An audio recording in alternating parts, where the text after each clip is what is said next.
नमस्कार। आज की बात में आज मैं आपको कुछ ऐसी तस्वीरें दिखाना चाहता हूं जिसे देखकर आपको अंदाजा लगेगा कि किसानों के नाम पर किस हद तक सियासत हुई। आज 3 घंटे तक मध्य प्रदेश में जमकर हंगामा हुआ। यह हंगामा आज किसानों ने नहीं किया। मध्य प्रदेश की सड़कों पर शांति थी, लेकिन राहुल गांधी के आने से हंगामा हुआ। आज राहुल गांधी के अलग अलग रूप देखने को मिले, अलग अलग अंदाज देखने को मिले। कभी गुस्से से लाल, कभी बाइक पर सवार, कभी खेत में भागते हुए तो कभी कार में बैठकर वापस लौटते हुए। आंदोलन को कंट्रोल करने में लगी पुलिस को आज राहुल गांधी को कंट्रोल करना पड़ा और इस कंट्रोल करने में काफी ताकत लगानी पड़ी। दरअसल राहुल गांधी मंदसौर जाना चाहते थे, किसानों से मिलना चाहते थे, लेकिन वह हालात ठीक नहीं थे। प्रशासन ने कर्फ्यू लगा दिया था, किसी भी नेता को जाने की इजाजत नहीं थी, इसलिए राहुल को मंदसौर जाने की परमिशन नहीं मिली। राहुल को यह बात मालूम थी कि वहां दफा 144 लगी है, फिर भी उन्होंने जाने की जिद की हुई थी और अपनी जिद पूरा करने के लिए राहुल ने क्या क्या किया, यह सब आज कैमरे में कैद हुआ। राहुल गांधी आज राजस्थान बॉर्डर से मध्य प्रदेश में घुसने की कोशिश कर रहे थे। उन्हें बॉर्डर से 2 किलोमीटर दूर रोक दिया गया। पुलिस की हैवी डिप्लॉयमेंट थी। राहुल की गाड़ी रोकी गई तो राहुल गुस्से में नीचे उतरे और पुलिस अफसर को धक्का देते हुए अंदर जाने लगे। राहुल ने पुलिस अफसर से कहा कि उन्हें रोक कर दिखाएं।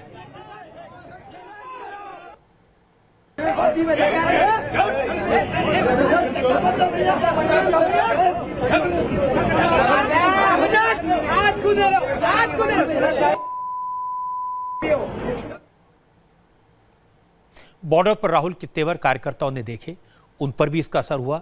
कार्यकर्ताओं को पुलिस ने रोकने की कोशिश की तो वो भी पुलिस वालों को धमकाते दिखाई दिए। राहुल की सुरक्षा में लगे एसपीजी वालों से भी कार्यकर्ताओं ने बहस की।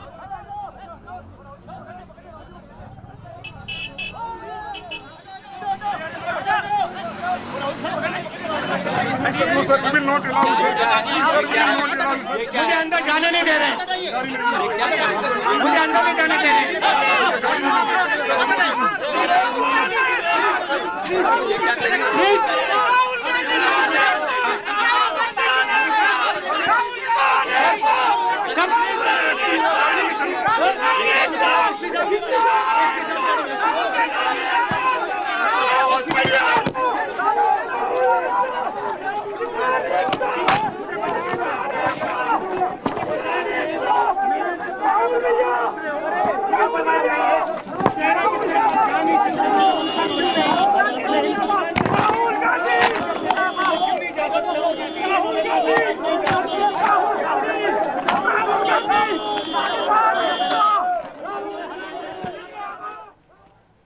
राहुल गांधी ने मोटर बाइक से जाने की कोशिश की। जब बाइक रोकी गई तो राहुल गांधी पैदल आगे बढ़ गए। इसी बीच जीतू पटवारी को एक दूसरी बाइक मिल गई। इस पर फिर राहुल मोटर बाइक पर बैठ गए। राहुल का बाइक पर जाना सेफ्टी के लिहाज से ठीक नहीं था, इसलिए उन्हें एसपीजी के गार्ड्स ने भी रोका, लेकिन राहुल नहीं माने और वो आगे बढ़ने लगे। हालांकि कुछ दूरी पर ही पुलिस वालों ने उन्हें रोक लिया।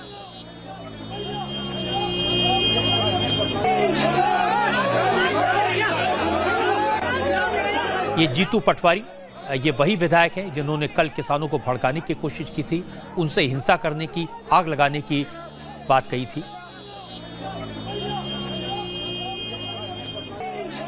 अब राहुल के सामने रैपिड एक्शन फोर्स तैनात थी, बैरिकेड्स लगे थे। ये देखकर राहुल गांधी नाराज हो गए, गुस्से में लाल हो गए। बैरिकेड तोड़कर आगे बढ़ने की कोशिश की। अगर राहुल की जगह कोई किसान होता तो पुलिस एक्शन लेती, लेकिन ये राहुल गांधी थे, इसलिए पुलिस उन्हें मनाने में लगी और राहुल गांधी मानने को तैयार नहीं थे। पुलिस राहुल गांधी पर सॉफ्ट थी तो इसका फायदा कांग्रेस के कार्यकर्ताओं ने उठाया। पूरा हुजूम बैरिकेड को तोड़ता हुआ आगे बढ़ गया।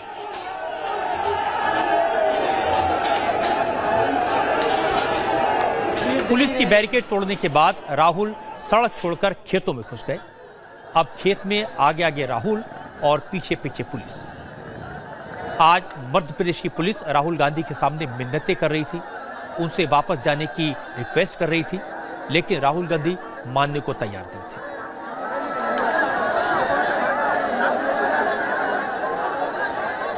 जिस वक्त राहुल गांधी बैरिकेड तोड़कर खेतों में गए, उस वक्त हमारे संवाददाता पुष्पेंद्र वहां मौजूद थे। उन्होंने वहां से ये लाइव रिपोर्ट भेजी है। पुष्पेंद्र की रिपोर्ट देखेंगे, इससे आपको समझ आएगा कि राहुल को वापस भेजने के लिए पुलिस को कितनी मशक्कत करनी पड़ी। देख सकते हैं कि राहुल गांधी अपने कार्यकर्ताओं के साथ मध्य प्रदेश की सीमा में दाखिल हो गए हैं, खेतों में दौड़ रहे हैं, पुलिस वाले उनको रोकने की कोशिश कर रहे हैं। कांग्रेसी कार्यकर्ता झंडों के साथ में यहाँ आए हैं। दरअसल ये जो बैरिकेटिंग है, आप देख सकते हैं कि ये बैरिकेटिंग मध्य प्रदेश की सीमा की है और यहाँ पर धारा 144 प्रशासन ने लगाई है ताकि राहुल गांधी और कांग्रेसी नेता यहाँ पर अंदर भीतर दाखिल ना हो सके, इसीलिए ये बैरिकेटिंग की गई थी। लेकिन वो बैरिकेटिंग के साइड से जो रास्ता है, वहाँ से उस रास्ते को पार करते हुए अपने कार्यकर्ताओं के साथ राहुल गांधी खुद पैदल चलते हुए मध्य प्रदेश की सीमा में दाखिल हुए हैं और वो भीतर जाने की जिद कर रहे हैं कि उनको उन मृतक परिवारों से मिलने दिया जाए, क्योंकि वो शोक संवेदना व्यक्त करना चाहते हैं, पीड़ितों के हाल जानना चाहते हैं। यही वजह है कि यहाँ पर राहुल गांधी जो है मशक्कत कर रहे हैं। पुलिस के लोग जो हैं, आप देख सकते हैं, लाठियां लेकर, डंडे लेकर यहाँ पर इन कार्यकर्ताओं को बाहर निकालने की कोशिश कर रहे हैं, मध्य प्रदेश की सीमा से बाहर निकालने की कोशिश कर रहे हैं। कार्यकर्ता नारेबाजी कर रहे हैं। यहाँ पर पुलिस के लोग हैं और वो उनको वापस लुटा रहे हैं, वापस ही जा रहे हैं। पूरे 3 घंटे तक राहुल गांधी मध्य प्रदेश का बॉर्डर पार करने की कोशिश करते रहे, हर तरह के हथकंडे अपनाए, लेकिन पुलिस ने उन्हें जाने नहीं दिया। पुलिस उन्हें लौटने के लिए समझाती रही, मनाती रही, लेकिन राहुल जिद पर अड़े थे। आखिर में हार कर पुलिस वालों ने उन्हें अरेस्ट कर लिया। एसपीजी के सुरक्षा घेरे में राहुल गांधी को पुलिस की वैन में बिठाया गया। वैन में बैठने से ठीक पहले राहुल को एक मौका मिला। वो एक छोटे से स्टेज पर चढ़कर प्रधानमंत्री नरेंद्र मोदी के खिलाफ बोलने लगे। चीफ मिनिस्टर शिवराज सिंह चौहान को भी उन्होंने जमकर क्रिटिसाइज किया। जो हिंदुस्तान के नागरिक हैं उनसे सिर्फ मिलना चाह रहा था, आपकी बात सुनना चाह रहा था। आपको अरेस्ट किया राहुल जी, कोई कारण नहीं दिया है, ये कहा कि हम आपको अरेस्ट कर रहे हैं। उत्तर प्रदेश में भी यही किया, अब मध्य प्रदेश में किया। किसान परेशान है मध्य प्रदेश में, महाराष्ट्र में, गुजरात में, क्या लगता है? नरेंद्र मोदी हिंदुस्तान के सबसे अमीर लोगों का 1,50,000 करोड़ रुपया माफ किया है। किसानों का माफ नहीं कर सकते, किसानों को सही रेट नहीं दे सकते, किसानों को बोनस नहीं दे सकते, किसानों को मुआवजा नहीं दे सकते, किसान को सिर्फ गोली दे सकते हैं, गोली। गुनाहगार किसको मानते हैं राहुल जी? गुनाहगार नरेंद्र मोदी जी और चीफ मिनिस्टर। जिस वक्त राहुल गांधी को गिरफ्तार किया जा रहा था, उन्होंने कहा था कि मैं जमानत नहीं लूंगा, मैं जेल जाऊंगा और किसानों से बिना मिले मैं वापस नहीं जाऊंगा। पुलिस ने बीच का रास्ता निकाला। पहले राहुल की पीड़ित परिवारों से फोन पर बात करवाई। राहुल ने इस बारे में तुरंत सोशल मीडिया पर लिख दिया। चूंकि राहुल गांधी जिद पर अड़े थे, इसलिए पीड़ित परिवारों को राहुल गांधी से मिलाने लाया गया, जिन्होंने 2 दिन पहले अपनों को खोया था। इन लोगों को मंदसौर से राजस्थान के बॉर्डर पर पुलिस लेकर आई, राहुल गांधी से मुलाकात करवाई। राहुल से बात की तो राहुल की बात रह गई, उन्हें मध्य प्रदेश जाने की जरूरत नहीं पड़ी। राहुल को तसल्ली हो गई कि सुबह जिस काम के लिए वो घर से निकले थे वो पूरा हुआ। मुलाकात के बाद राहुल ने जमानत ली, रिहा हो गए। पीड़ित परिवार से राहुल ने क्या क्या बातें की, ये आपको सुनवाते हैं। मेन मुद्दा ये है कि मतलब सही दाम नहीं मिल रहा है। ये तो बिल्कुल सच्चाई है कि किसान जो काम करता है उसको कोई मिलता नहीं। जो चेन में आगे हैं उनको सब कुछ मिलता है और जो किसान है उसको कुछ नहीं मिलता है। मुझे अंदर तो जाने नहीं दे रहे हैं, मुझे मध्य प्रदेश जाने से तो रोक दिया है, बॉर्डर पे रोक दिया। मैं जाना चाहता था, एक्चुअली मैं आपको यहाँ नहीं बुलाना चाहता था, मैं आपके यहाँ आना चाहता था, मगर मुझे पकड़ के मत्था बंदर कर दिया। मुझे बस आपसे मिलना था, ठीक है। मेरे देश में किसानों पर गोली चली है, मैं कांग्रेस पार्टी का नेता हूँ, मैं बस आपके पास आना चाहता था, आपसे मिलना चाहता था, आपसे गले मिलना चाहता था, ये बात है, सीधी सी बात है। और जो भी मैं मेरे लायक काम हो, आपके जो मुद्दे हैं वो मैं आमतौर से उठाता रहता हूँ। अगर आप मुझे उनके बारे में बताएं मैं उठाऊंगा। मैं जानता हूं कि आपके सामने सबसे बड़ा मुद्दा कर्जा माफी का है, आपको सही दाम नहीं मिलता है, यही चीजें हैं। और ये राजनीतिक, सुनो एक सेकंड, ये राजनीतिक बात अलग है, ये किसानों की बात है। जैसे आपने बोला, जब बॉर्डर पे जवान मरता है, जब उसको गोली लगती है, उसकी इज्जत की जाती है, उसकी इज्जत करते हैं। और जब किसान मरता है उसकी इज्जत नहीं की जा रही। इसलिए मैं आपके पास खड़ा होने के लिए आया हूं। पीड़ितों से मिलने के बाद राहुल ने मीडिया से बात की। राहुल ने कहा कि कर्ज माफी का मुद्दा पार्लियामेंट में उठाएंगे। जिन लोगों ने किसानों पर गोलियां चलाई थी उन्हें सजा दिलाने की भी मांग करेंगे। मैं इनसे मिलने आया था, मुझे पहले राजस्थान में रोका, कहा कि आप मध्य प्रदेश में नहीं जा सकते हैं, फिर मध्य प्रदेश के अंदर रोका, फिर मुझे अरेस्ट किया। इनके साथ 2 मिनट में रहना चाहता था, इनको बताना चाहता था कि हम इनके साथ खड़े हुए हैं। किसान को आज हिंदुस्तान में सरकार बिल्कुल भूल गई है। सही दाम नहीं मिलता है, कर्जा माफ होता है तो हिंदुस्तान के सबसे अमीर 50 लोगों का होता है। 1,10,000 करोड़ रुपया उनका माफ हुआ। इनके पास भी कर्जा है, ये अपना खून पसीना देते हैं, पूरे देश को भोजन देते हैं, मगर इनका 1 रुपया माफ नहीं हो सकता। कांग्रेस पार्टी और मैं इनकी पूरी मदद करेंगे। कर्जा माफी का मुद्दा है, सही दाम देने का मुद्दा है, और यहाँ इन पर जो गोली चलाई गई है, जिन लोगों ने इन पर गोली चलाई है उन पर कार्रवाई होनी चाहिए। जब राहुल गांधी ने इतना हंगामा किया तो कांग्रेस के दूसरे नेता कैसे पीछे रह सकते थे। राहुल गांधी को जब गिरफ्तार किया गया उस वक्त दिग्विजय सिंह, कमलनाथ और जेडीयू के नेता शरद यादव वहां मौजूद थे। राहुल के जाने के बाद इन तीनों ने मध्य प्रदेश में घुसने की कोशिश की। पुलिस ने उन्हें भी रोका। इन लोगों ने भी पुलिस से बहस की।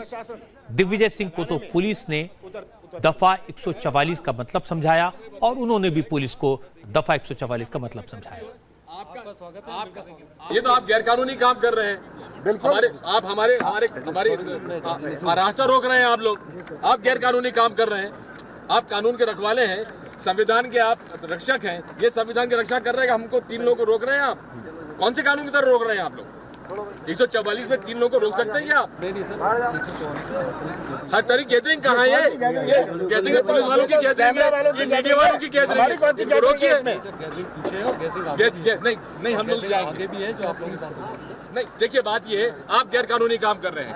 144 में 3 लोगों को क्यों रोक रहे हैं आप? आगे भी गैदरिंग है सर, आगे आप लोगों के साथ गैदरिंग होगी। कोई गैदरिंग नहीं होगी। आगे कहाँ गैदरिंग है? आगे कहाँ गैदरिंग है? सम्मानी इसलिए आपसे कह रहे हैं कि आपने संविधान की आपने शपथ ली है, संविधान की रक्षा आप नहीं कर रहे हैं। आप तो अपनी वर्दी की इज्जत करिए, आप गुलाम मत बनिए। कैसे आप और आग लगा रहे हो? पुलिस इस तरह से जो काम कर रही है, आग लगा रहे हो। हम शांति करने आए, हम आग बुझाने आए। ये केंद्र मंत्री रहे हैं, 10 साल तक मैं मुख्यमंत्री रहा हूँ, मैं क्या आग लगाने आऊंगा?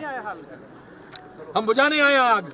किस कानून में रोक रहे हैं आप हमको? किस कानून में और किस चीज से आप डरे हुए हैं, ये हमें समझाइए।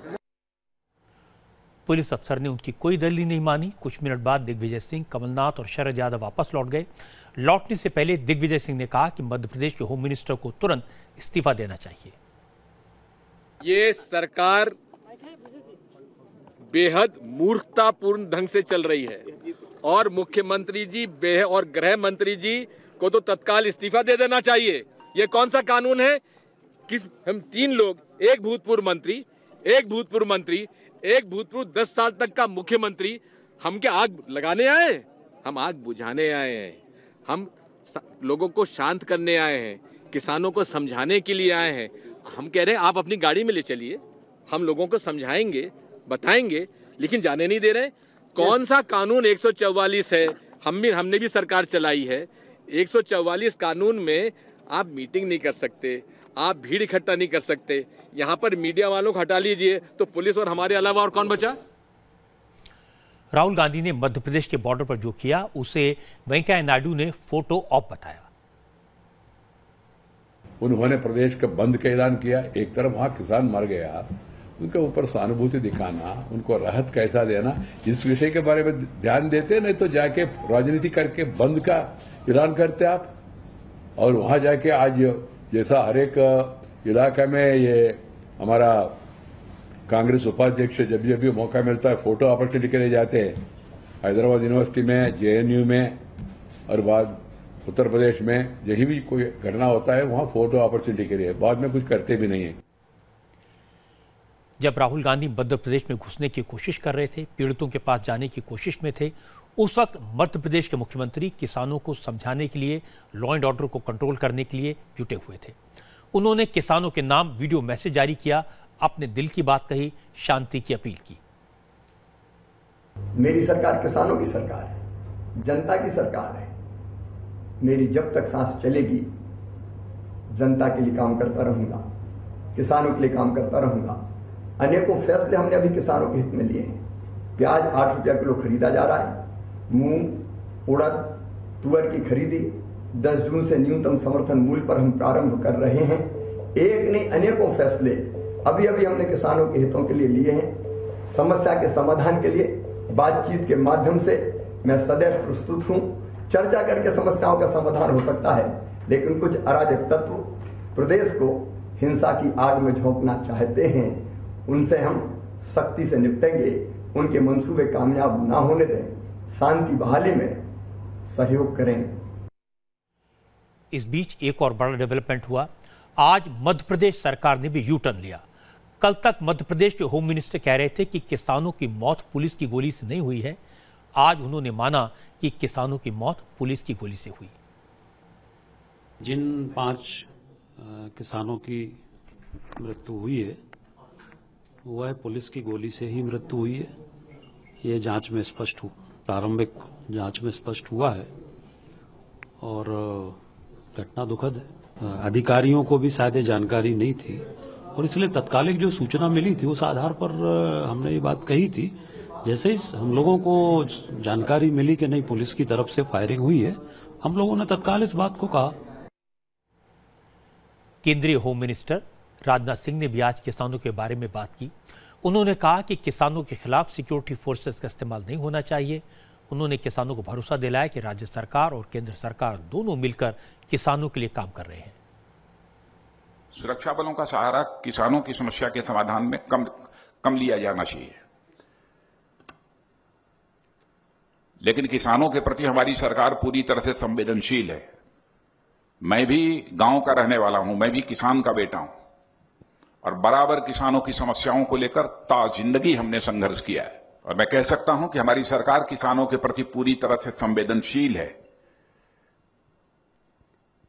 इसीलिए प्रधानमंत्री के रूप में जिम्मेदारी संभालते ही मोदी जी ने कहा था कि 2022 आते आते हम अपने हिंदुस्तान के किसानों की आमदनी को 2 गुनी करेंगे, जस्ट डबल। यह सवाल जरूर पूछा जा सकता है कि मध्य प्रदेश में नेताओं की एंट्री क्यों रोकी गई। मेरे पास जो रिपोर्ट आई है उससे आपको यह समझ आएगा कि ऐसा क्यों किया गया। सिर्फ मंदसौर जिले में किसान आंदोलन के नाम पर अब तक 200 गाड़ियां जला दी गई हैं। 250 से ज्यादा गाड़ियां में तोड़फोड़ की गई है।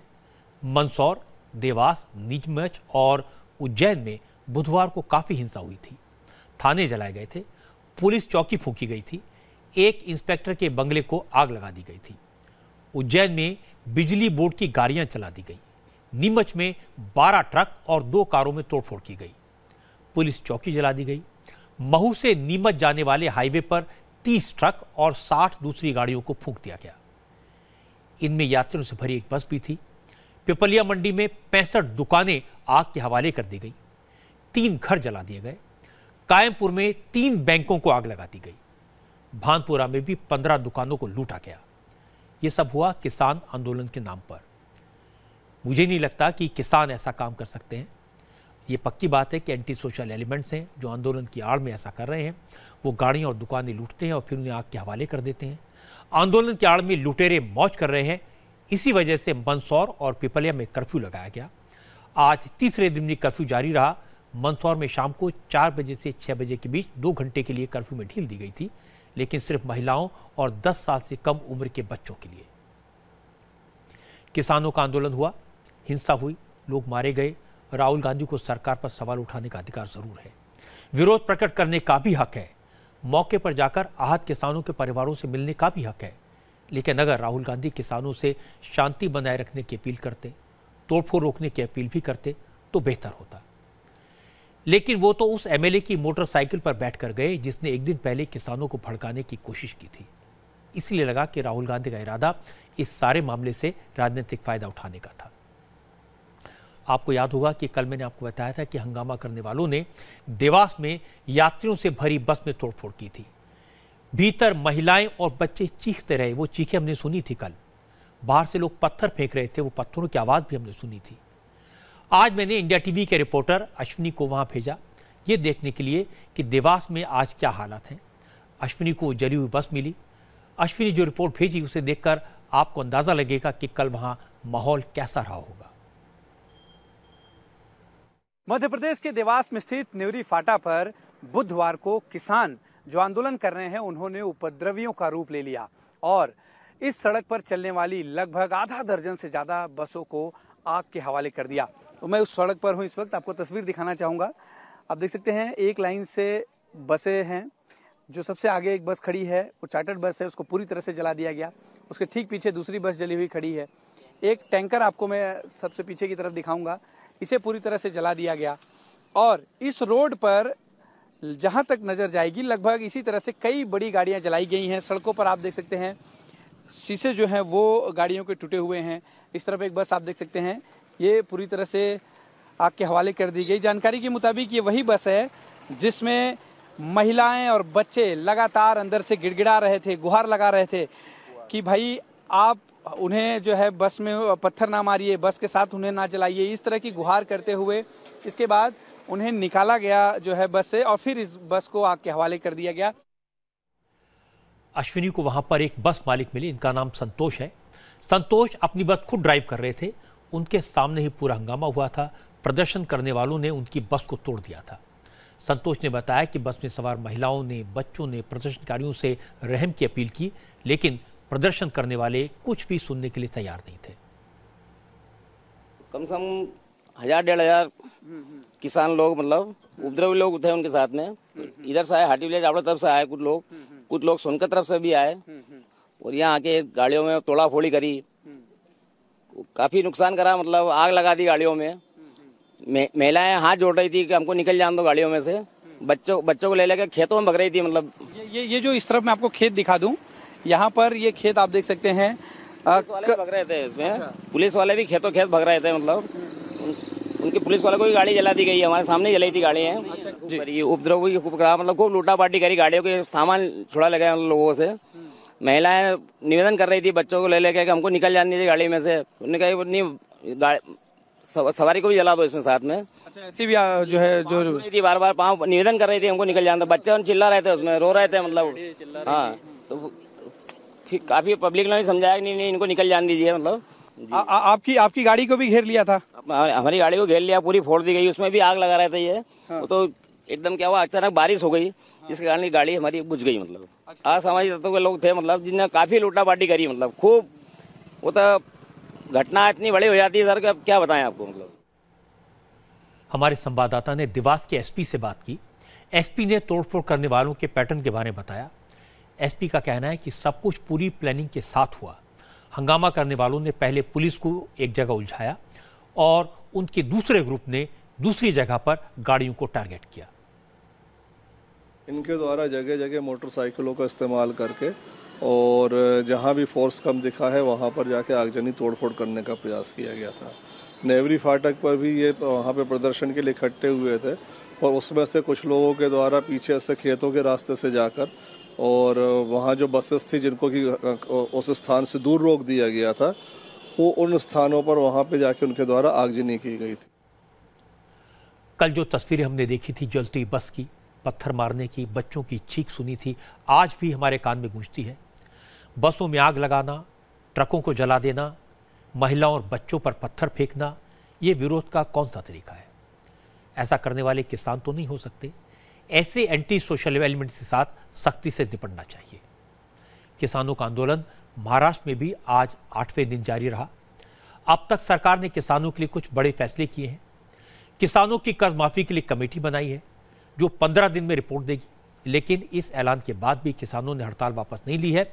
नासिक में आज किसान नेताओं की बैठक हुई थी। इस बैठक में फैसला हुआ कि अगर उनकी सारी मांगें नहीं मानी गई तो 10 जून से किसान महाराष्ट्र सरकार के मंत्रियों का घेराव करेंगे, प्रोटेस्ट करेंगे। 12 जून को सभी सरकारी दफ्तरों के बाहर किसान धरना देंगे। इसके बाद 13 जून को रेल रोकेंगे और सड़क पर चक्का जाम करेंगे। किसान नेताओं ने ऐलान कर दिया है कि जब तक कर्ज माफी और बिजली बिल की माफी पर फैसला नहीं होता तब तक उनका आंदोलन जारी रहेगा। किसानों के नाम पर 2 राज्यों में बड़ा आंदोलन चल रहा है। नेता भी किसानों के नाम पर सियासत कर रहे हैं, लेकिन इन सब के बीच उन किसानों के बारे में कोई बात नहीं करता जिनकी फसल को नुकसान हो रहा है। हड़ताल की वजह से किसानों की सब्जियां मंडी तक नहीं पहुंच पा रही हैं। किसानों की सब्जियां, उनके फल फूल, ये सब खेत में पड़े पड़े बर्बाद हो रहा है। आज मैंने इंडिया टीवी के संवाददाता प्रीति को किसानों से बात करने के लिए नासिक भेजा। प्रीति जो रिपोर्ट भेजी है उसे देखकर आपको यह पता चलेगा कि आंदोलन से किसानों को वाकई में कितना नुकसान हो रहा है। किसानों की हड़ताल के कारण जो है फसलें काफ़ी ख़राब हो गई है। इस वक्त हमारे साथ रमन पिंगले जी है, नासिक में उनका जो है खेत है। आप देख सकते हैं कि करीब 5.5 एकड़ में है ये जो खेत फैला हुआ है। रमन जी, कितना नुकसान आपको हुआ है पिछले 8 दिन से जो हड़ताल चल रही है उसके चलते? पकड़ के 2-3 लाख रुपए नुकसान हुआ है, पूरा पकड़ के मुझे 3 लाख रुपये। और ऊपर से जो मजदूर लोग है तो वो हमारे ही ऊपर है, तो उनका खर्चा अलग से पड़ रहा है। जी, और फूल कहाँ बेचते हैं आप? नहीं, कुछ बेचते ही नहीं है ना, सब वैसे ही खराब हो जा रहा है, गंदा हो जा रहा है। हम जाएंगे पर लेने वाले आ नहीं रहे ना अभी तक। जो मार्केट में विक्रोली, गोटी वाले और जो आते हैं गुजरात, उधर से जो भैया लोग आते हैं तो वो आ ही नहीं रहे ना।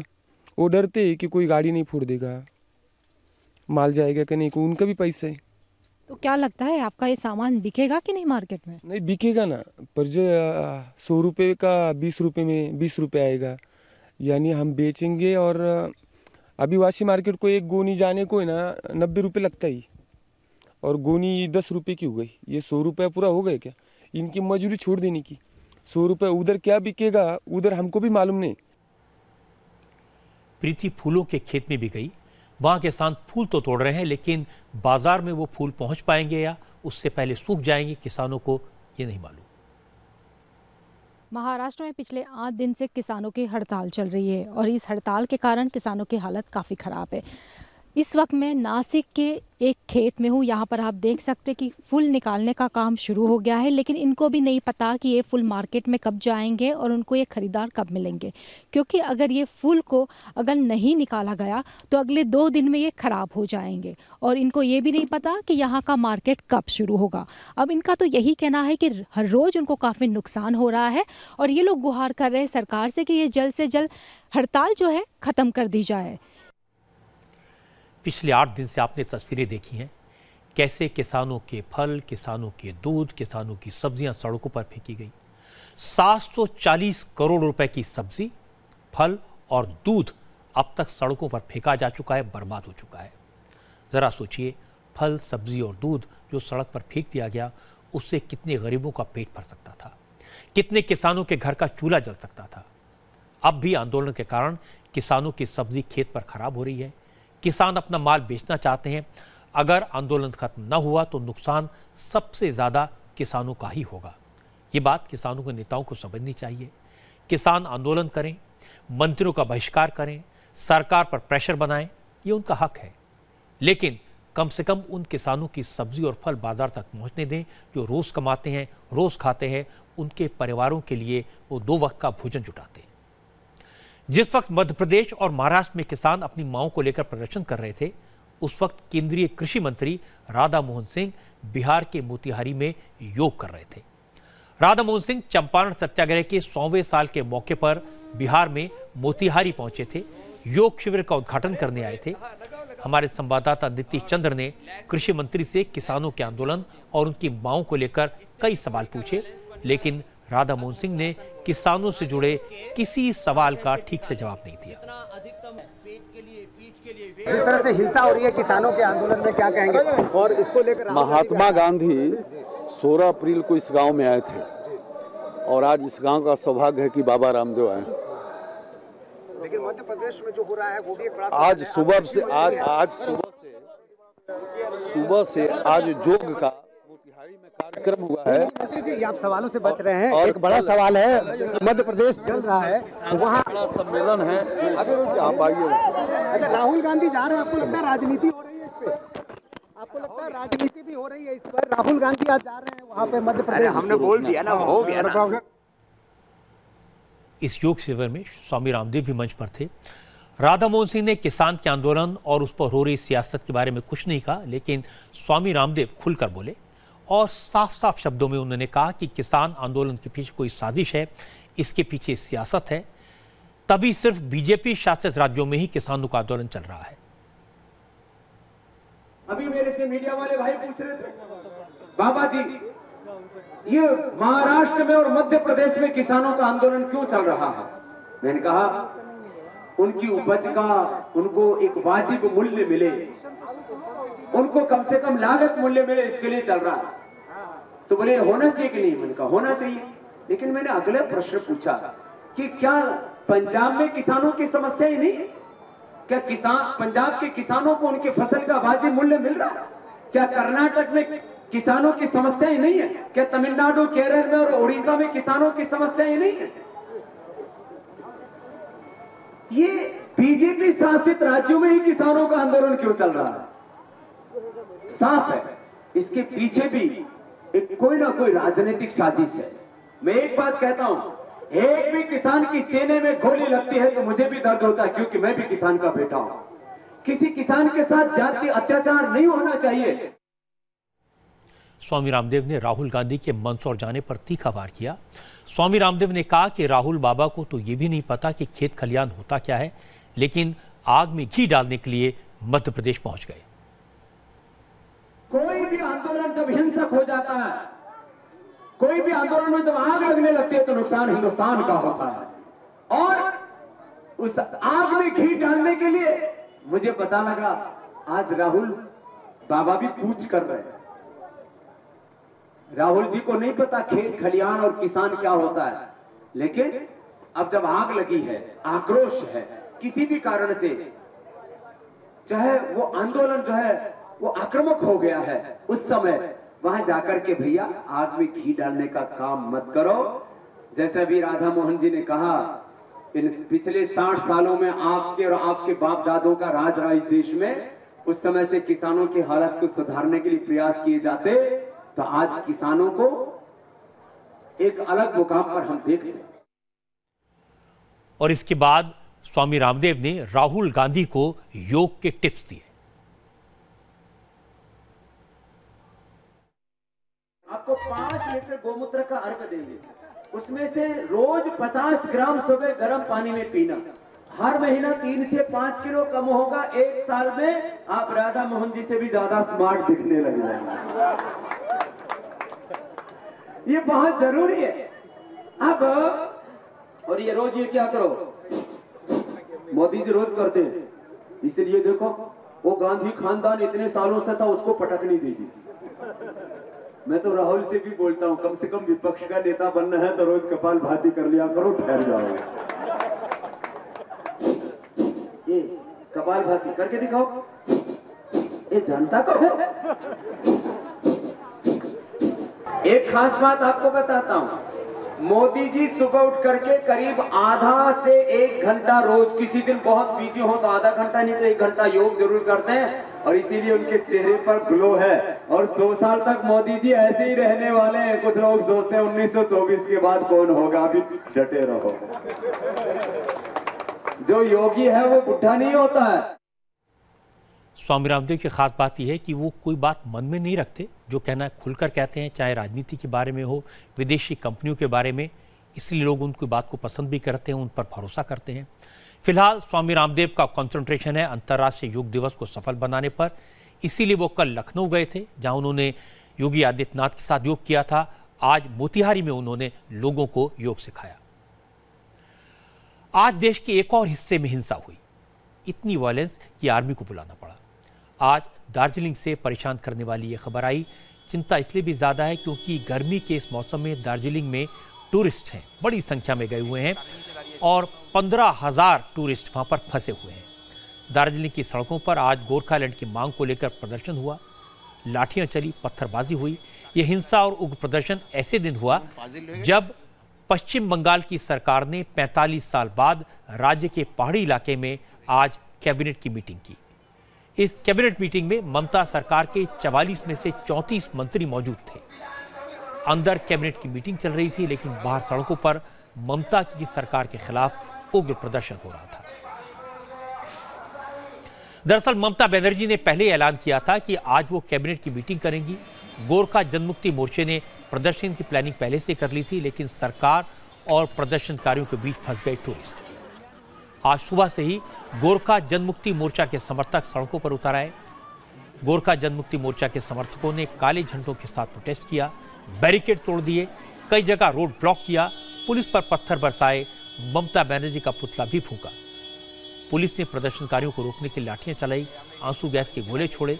पुलिस ने कई प्रदर्शनकारियों को हिरासत में भी लिया। कुछ टूरिस्ट दार्जिलिंग जाने के लिए निकले थे, लेकिन हिंसा की खबर सुनकर रास्ते से लौट आए। आपको सिलीगुड़ी पहुंचे टूरिस्ट की बात सुनवाते हैं, जिससे आपको अंदाजा लगेगा कि हालात कैसे हैं। तो झगड़ा हुआ दार्जिलिंग में, वो बमबाजी हुआ है, पुलिस का गाड़ी आग लगा दिया है, इसलिए वापस आना पड़ा। काशीगंज से वापस आना पड़ा हम लोगों को। क्या करेंगे, दार्जिलिंग का जो टूर था वो कैंसिल कर दिया। একটু দুঃখজনক ব্যাপার, আমরা গেছিলাম ঘুরতে এক জায়গায়, ওখানে আনন্দের সাথে, কিন্তু সেটা আমরা না করতে পেরে চলে এলাম, সেটা আমার খুব খারাপ লাগছে। এটাই একটু বলবো আর কি। আমরা সবাই শান্তি পছন্দ করি, পর্যটকরা যাবে, আনন্দ করবে, ওখানে শান্তির জন্য থাকবে। আর যারা আছে ওখানে আতঙ্কিত, তারা গাড়ি পাচ্ছে না কোনো। गोरखालैंड की मांग नई नहीं है। काफी दिन से अधिकार ज्यादा देने की, ऑटोनॉमी देने की, स्वायत्तता देने की मांग उठती रही है। प्रदर्शन भी हुए हैं, लेकिन चूंकि आज दार्जिलिंग में ममता बनर्जी मौजूद थी, कैबिनेट की मीटिंग थी, तो अपनी मांग को रजिस्टर कराने का अच्छा मौका था, इसलिए प्रदर्शन हुआ, टकराव के हालात बने। लेकिन दुख की बात है कि वहां 15,000 टूरिस्ट को तकलीफ हुई, जो अच्छी बात नहीं है। 1 महीने से भी ज्यादा वक्त से यूपी पुलिस को चकमा दे रहे भीम आर्मी के संस्थापक चंद्रशेखर उर्फ रावण को आज गिरफ्तार कर लिया गया। सहारनपुर में हिंसा भड़काने के आरोपी चंद्रशेखर को हिमाचल प्रदेश के डलहौजी से पकड़ा गया। यूपी पुलिस की एसटीएफ ने हिमाचल प्रदेश पुलिस के साथ मिलकर चंद्रशेखर को अरेस्ट किया। सहारनपुर के शब्बीरपुर गांव में 5 मई को एक शोभा यात्रा के दौरान तेज म्यूजिक बजाने को लेकर कहासुनी हुई थी। इस बात को लेकर विवाद काफी बढ़ गया, जिसमें एक युवक की मौत हो गई। इसके बाद जातीय हिंसा भड़की। दलित समुदाय के नेतृत्व में भीम आर्मी सामने आई। तभी से पुलिस को भीम आर्मी के संस्थापक चंद्रशेखर की तलाश थी, क्योंकि उन्होंने हिंसा को भड़काया था। चंद्रशेखर लगातार पुलिस से भागने की कोशिश कर रहा था और एक संयुक्त टीम जो एसटीएफ और लोकल सहारनपुर पुलिस की बनाई गई थी, वह लगातार इसको चेज कर रही थी। पुलिस को और एसटीएफ को लगातार सूचनाएं भी प्राप्त हो रही थी कि इसका लोकेशन क्या है। लोकल सहारनपुर के निवासी भी पुलिस को सूचना दे रहे थे। जिन स्थानों पर यह जा रहा था, वहाँ चूंकि वहाँ के संपर्की भी सहारनपुर के लोग थे, उनके माध्यम से भी इसकी सूचनाएं प्राप्त हो रही थी। इसने लगातार अपना स्थान चेंज किया, अलग अलग राज्यों में रहा, अलग अलग स्थानों पर रहा, लेकिन जो डेडिकेटेड टीम बनी थी उसने फाइनली इसको अरेस्ट करने में सफलता प्राप्त की। वैसे पता ही चला कि चंद्रशेखर को पकड़ने के लिए पुलिस ने उसकी गर्लफ्रेंड की मदद ली। पुलिस को पता चला कि चंद्रशेखर की एक महिला मित्र है, उन्होंने उस गर्लफ्रेंड से संपर्क किया, फिर उसे समझा बुझाकर चंद्रशेखर से बात करके मिलने की बात कही। गर्लफ्रेंड ने चंद्रशेखर से संपर्क किया। चंद्रशेखर ने उसे हिमाचल प्रदेश के डलहौजी में मिलने के लिए बुलाया और पुलिस भी चुपचाप पीछे पीछे पहुंच गई और भीम आर्मी के चीफ को पकड़ लिया। अब से थोड़ी देर पहले मैंने आपको मध्य प्रदेश में किसानों के आंदोलन का अपडेट दिया था। महाराष्ट्र में चल रहे किसान आंदोलन की नई तस्वीर दिखाई थी। अब मैं आपको आज की एक और बड़ी खबर बताता हूं, और यह खबर ऐसी है जिसकी चर्चा होगी। यह खबर जम्मू कश्मीर में 750 किलोमीटर लंबी लाइन ऑफ कंट्रोल पर आतंकवादियों के खिलाफ आर्मी के ऑपरेशन से जुड़ी है। कल मैंने आपको बताया था कि माछिल में 4 आतंकवादी मारे गए। आज कुपवाड़ा के ही नौगाम सेक्टर में आर्मी ने 3 और आतंकवादियों को मार गिराया। यानी पिछले 48 घंटे में आर्मी ने नॉर्दर्न एरिया में ही 7 आतंकवादियों को ढेर कर दिया। इन्फिल्ट्रेशन की कम से कम 4 कोशिशों को नाकाम कर दिया। अब आर्मी को सीधे इंस्ट्रक्शंस हैं, जो भी आतंकी घुसपैठ करने की कोशिश करे, इंडियन आर्मी के रडार पर आए, वो वापस न जाने पाए। कोई सेकंड थॉट नहीं। अब आर्मी के हेवी रिटेलिएशन, क्विक रिस्पॉन्स से आतंकवादियों को भागने का मौका तक नहीं मिलता। यही इंस्ट्रक्शंस आज नौगाम में लाइन ऑफ कंट्रोल पर फॉलो हुए। ऐसे इनपुट्स मिले कि आज मारे गए तीनों आतंकवादी लश्कर से जुड़े थे। इनके पास से जितना बम और बारूद मिला है उससे अंदाजा लग सकता है कि यह किसी बड़े हमले की तैयारी करके आए थे। They fired artillery and mortar shells and resorted to heavy firing with automatic weapons. This was an attempt to aid infiltration of terrorists in the sector. However, the Indian Army responded befittingly to the fire and foiled the infiltration bid of the terrorists. This dastardly act of Pakistan Army is manifestation of its prolonged frustration and distress, as in the recent past, many such attempts of infiltration and bad actions have been foiled by the Indian Army. 3 terrorists were killed in the Nogam sector in the ensuing firefight with the Army. आपको याद होगा 3 दिन पहले खुद पाकिस्तान के DGMO ने Indian army के DGMO से अपील की थी कि वो अब लाइन ऑफ कंट्रोल पर एग्रेसिव रिटेलिएशन ना करें। तब इंडिया ने कहा था कि पहली गोली हम नहीं चलाएंगे, लेकिन उधर से गोली चली, गोलीबारी की आड़ में आतंकी घुसपैठ करने की कोशिश करें तो फिर गोलियां गिनी नहीं जाएंगी। आज इंडियन आर्मी ने पाकिस्तान को सबूत के साथ एक्सपोज किया। मुझे इंफॉर्मेशन मिली है कि आर्मी ने लाइन ऑफ कंट्रोल पर इन्फिल्ट्रेशन अटैम्प्ट को रोकने के लिए पिछले 48 घंटे में 4 अलग अलग जगह ऑपरेशन चलाए। ये ऐसे ऑपरेशन थे जहां अगर जरा सी चूक हो जाती तो आतंकी कश्मीर में घुसकर बड़ी तबाही मचा सकते थे, लेकिन ऐसा हुआ नहीं। आर्मी के जवानों ने जान पर खेलकर घुसपैठ की इन चारों कोशिशों को नाकाम कर दिया। ये ऑपरेशन नॉर्थ कश्मीर के बारामूला और कुपवाड़ा के अलग अलग सेक्टर में चलाए गए। इन्हीं सेक्टर्स के सामने लाइन ऑफ कंट्रोल से घुसपैठ की कोशिश हुई। आज आर्मी ने एंटी इन्फिल्ट्रेशन ऑपरेशन में नौगाम में 3 आतंकवादियों को मार गिराया। गुरेज सेक्टर में आतंकियों से आमना सामना हुआ, लेकिन आतंकी आर्मी के सामने टिक नहीं पाए। नतीजा, अपना बम बारूद सब छोड़कर वापस जंगलों की तरफ भाग गए। कल मालसी सेक्टर में 4 आतंकवादी मारे गए थे। इस ऑपरेशन की डिटेल मैंने आपको कल ही बता दी थी। आज उरी में भी आतंकियों और आर्मी के बीच फायर एक्सचेंज हुआ, लेकिन टेररिस्ट शहर के अंदर नहीं आ पाए, उन्हें वापस भागना पड़ा। आर्मी ने आज बताया कि इन आतंकवादियों की पाकिस्तान आर्मी से मिली भगत है। उन्हें पाकिस्तान आर्मी से कवर फायर मिल रहा था। पाकिस्तान आर्मी इंडियन ट्रूप्स पर हैवी फायरिंग कर रही थी। कश्मीर में पाकिस्तान की दखलंदाजी और आतंकवादियों को घुसपैठ कराने के लिए पाकिस्तान की सेना की कवर फायरिंग को लेकर आज होम मिनिस्टर राजनाथ सिंह का बड़ा रिएक्शन आया। राजनाथ सिंह ने साफ कहा कि पहली गोली हम चलाएंगे नहीं, लेकिन गोली चली तो छोड़ेंगे नहीं। सीमाओं का जहां तक सवाल है, वैसे हमारा पड़ोसी देश पाकिस्तान है, कुछ न कुछ खिटपिट कुछ न कुछ करता ही रहता है। सबका ऐसा पड़ोसी है कि अपनी हरकतों से बाज ही नहीं आता। वो बराबर कैसे भारत कमजोर हो जाए, कैसे भारत टूट जाए, यह कोशिश करता है। पहली गोली तो भारत की तरफ से नहीं चलेगी, लेकिन एक गोली भी उधर से चलती है तो फिर भारत की गोलियों को गिना नहीं जाना चाहिए। बहनों भाइयों, हालात बदल गए। रक्षा मंत्री ने और गृह मंत्री ने सुरक्षा बलों को जो ताकत दी है, जो छूट दी है, उसका असर दिखाई दे रहा है। बड़ी संख्या में आतंकवादी हर रोज मारे जा रहे हैं। थोड़ी देर बाद हम आपको बताएंगे कि एलओसी पर ऐसा क्या इंतजाम किया गया है कि घुसते ही आतंकवादियों को मार दिया जाता है।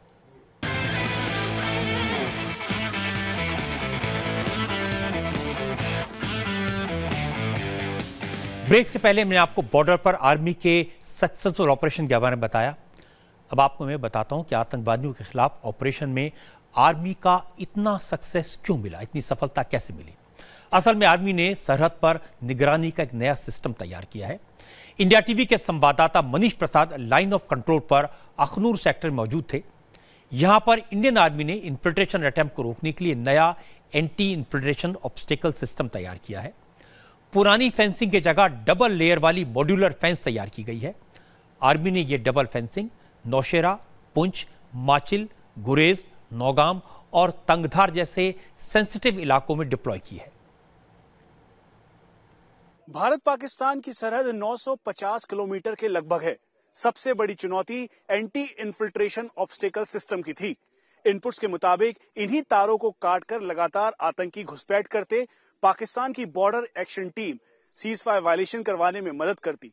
इसी को देखते हुए अब स्ट्रेटेजिक चेंज इस समय लाइन ऑफ कंट्रोल पर किया जा रहा है। ठीक इस तरीके की मॉड्यूलर फेंसिंग लगाई जा रही है जो कि 2 लेयर्ड है और साथ में पूरा एक स्टिच मैकेनिज्म के साथ इस समय इसे लाइन ऑफ कंट्रोल पर लगा दिया गया है। ये काम अभी जारी है। 750 किलोमीटर के पूरे लाइन ऑफ कंट्रोल पर इसे अलग अलग जगहों पर लगाया जाएगा ताकि सीज फायर वायलेशन की आड़ में किसी भी तरह से आतंकी घुसपैठ की कोशिश अगर करते हैं इस तार को काटने की तो तुरंत उनकी किलाबंदी की जाए, चारों तरफ से उनको ट्रैप करके इसी लाइन ऑफ कंट्रोल के एंटी इन्फिल्ट्रेशन ऑब्स्टेकल सिस्टम पे मार गिराया जाए। इसीलिए अब इन मॉड्यूलर फेंसिंग के साथ साथ अलग अलग इक्विपमेंट्स के जरिए 24 घंटे इसकी निगरानी की जाएगी। एक और बात बताना बेहद जरूरी है क्योंकि जम्मू कश्मीर में मौसम में बदलाव होने के साथ साथ कई बार बर्फबारी होती है जिसकी वजह से पुरानी फेंसेस काफी डैमेज हो जाती थी, लेकिन ये मॉड्यूलर फेंसेस जो कि अब लंबी दूरी तक बनने लगी है उसमें कहीं से भी खराबी नहीं आएगी और यही सबसे बड़ा इस समय भारतीय सेना के लिए गेम चेंजर साबित होगा। मनीष प्रसाद की तारीफ कर दूं कि सरहद पर जाकर वाकई में जो हालत है वो दिखाया हमें। इंडियन आर्मी ने इस बार लाइन ऑफ कंट्रोल पर 2 लेयर सिक्योरिटी सिस्टम तैयार किया है। इसमें एक दीवार बनाई गई है जिससे अगर आतंकी फेंसिंग क्रॉस करके गए भी तो दीवार की वजह से आगे नहीं बढ़ पाएंगे। ये लाइन ऑफ कंट्रोल की दीवार नहीं बल्कि दूसरे लेयर की सुरक्षा कवच है। इसके ठीक सामने पाकिस्तान की फॉरवर्ड लोकेशन है और यहां से महज दूरी करीबन 300 मीटर के लगभग है। इसीलिए जब पहले ये जब दीवार नहीं थी तो इसी का फायदा उठाते हुए सीजफायर वायलेशन की आड़ में जब भी ट्रूप मूवमेंट होता था पाकिस्तान के जवान उनको निशाना बनाते थे। इसीलिए इस दीवार को तैयार किया गया। एक तरफ जहां कटीली तार जिसे एंटी इन्फिल्ट्रेशन ऑब्स्टेकल सिस्टम कहते हैं जो कि तारबंदी है, उसके साथ साथ ये दीवार भी अब खड़ी की गई है ताकि एनिमी की नजर के सामने भारतीय सैनिक बिल्कुल भी ना आए और वो आसानी से दिन और रात अपनी मूवमेंट कर सके। इसी वजह से ये हार्ड बाउंड दीवार तैयार की गई है। इसमें अलग अलग मटेरियल का इस्तेमाल किया गया है ताकि अगर 120 mm जैसे गोले भी अगर पाकिस्तान की तरफ से दागे जाएं फिर भी इसका असर ना पड़े। कुल मिला के करीबन 1.5 किलोमीटर की इस रेंज में जो कि ओपन एरिया है, एनिमी की ऑब्जर्वेशन के ठीक अंदर है, वहां पर चारों तरफ इस तरीके की दीवार एक तरीके से भारतीय सैनिकों के ट्रुप मूवमेंट के लिए सुरक्षा कवच है। इन्फिल्ट्रेशन के लिए और आतंकवादियों के खिलाफ लगातार जो सक्सेसफुल ऑपरेशन हो रहा है, सिक्योरिटी फोर्सेस जो फ्री हैंड मिला है उसका नतीजा है। सरकार की तरफ से सिक्योरिटी फोर्सेस को साफ साफ इंस्ट्रक्शन है कि बॉर्डर पर घुसपैठ की कोशिश होती है तो घुसपैठियों को जिंदा वापस न जाने दिया जाए। जवानों पर हमला करने वाले आतंकवादियों के साथ किसी भी तरह के रहम की जरूरत नहीं है। इसका नतीजा यह है कि इस साल पिछले साल के मुकाबले डबल यानी 2 गुने आतंकवादी मारे गए हैं। 2014-2015 में 190 आतंकवादी मारे गए थे, जबकि पिछले साल 1 जून से इस साल 1 जून तक 310 आतंकवादियों को मौत के घाट उतारा गया था। ये इस बात का सबूत है कि अगर सिक्योरिटी फोर्सेस को छूट दी जाए आतंकवादी अपने मंसूबों में कामयाब नहीं हो पाएंगे और यही काम सरकार ने किया है।